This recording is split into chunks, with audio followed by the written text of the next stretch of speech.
السلام عليكم ورحمة الله. أهلا بيكم في فيديو جديد. النهاردة هوريكم الكنبة اللي وريت لكم النجارة بتاعتها في الفيديو السابق، ومن قبل كنت مورياكم القماش بتاعها. النهاردة هوريكم التنجيد بتاع الكنبة ديت. طبعا الكنبة ديت بطول 3 متر و10 تقريبا. الكنبة مقسومة قطعتين، قطعة هناك في الأرض وقطعة لسه بتتنجد اهيت فوق. فزي ما قلت لكم الكنبه مقسومه قطعتين، لانها لو 3 متر بنفس الطول كده وبقت قطعه واحده هتبقى صعبه بقى التحكم فيها، والطلوع والنقل والكلام دوت هيبقى صعب.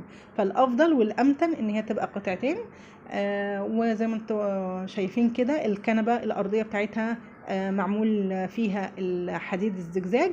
وبعد كده بتاخد خشب كده داير ما يدور، وبيتشد عليه قماش من فوق.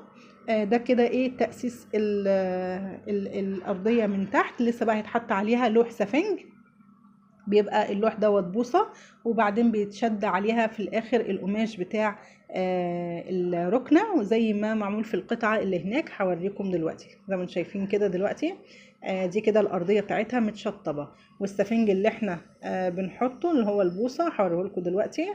ده كده السفنج البوصه اللي احنا بنحطه. طبعا السفنجات عندنا بسم الله ما شاء الله حاجات كلها كثافتها عاليه. انا كنت مورياكم الكلام دوت في فيديو قبل كده، الرفايع والسفنجات اللي هي اللوح اللي بيتحط للشلت. ودي كده بعض الرفايع اللي كانت اللي كنت مصوره لكم منها في الفيديو اللي فات.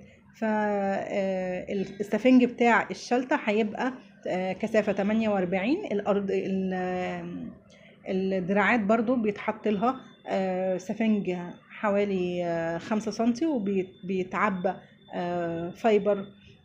في الدراعات هنا هيتعبى من الداخل فايبر. الفيديو نازل بالتفصيل على قناة فنون التنجيد، طريقة تنجيد الدراع والتفاصيل، كل تفاصيل التنجيد موجودة هناك. ده كده القماش باختصار كده، لان انا كنت مصوراه من قبل في فيديو لوحده منفصل، الكوشن وقماش الركنة. فده السفنج البوصة اللي هيتعمل على الأرضية بعد ما بيتلزق بالكلة.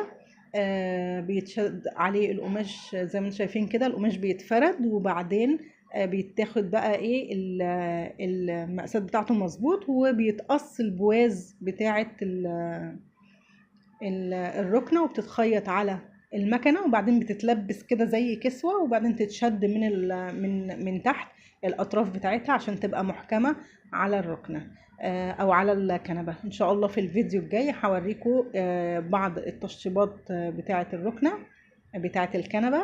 ولو عجبكم الفيديو اعملوا لايك واشتركوا في القناه، والسلام عليكم ورحمه الله وبركاته.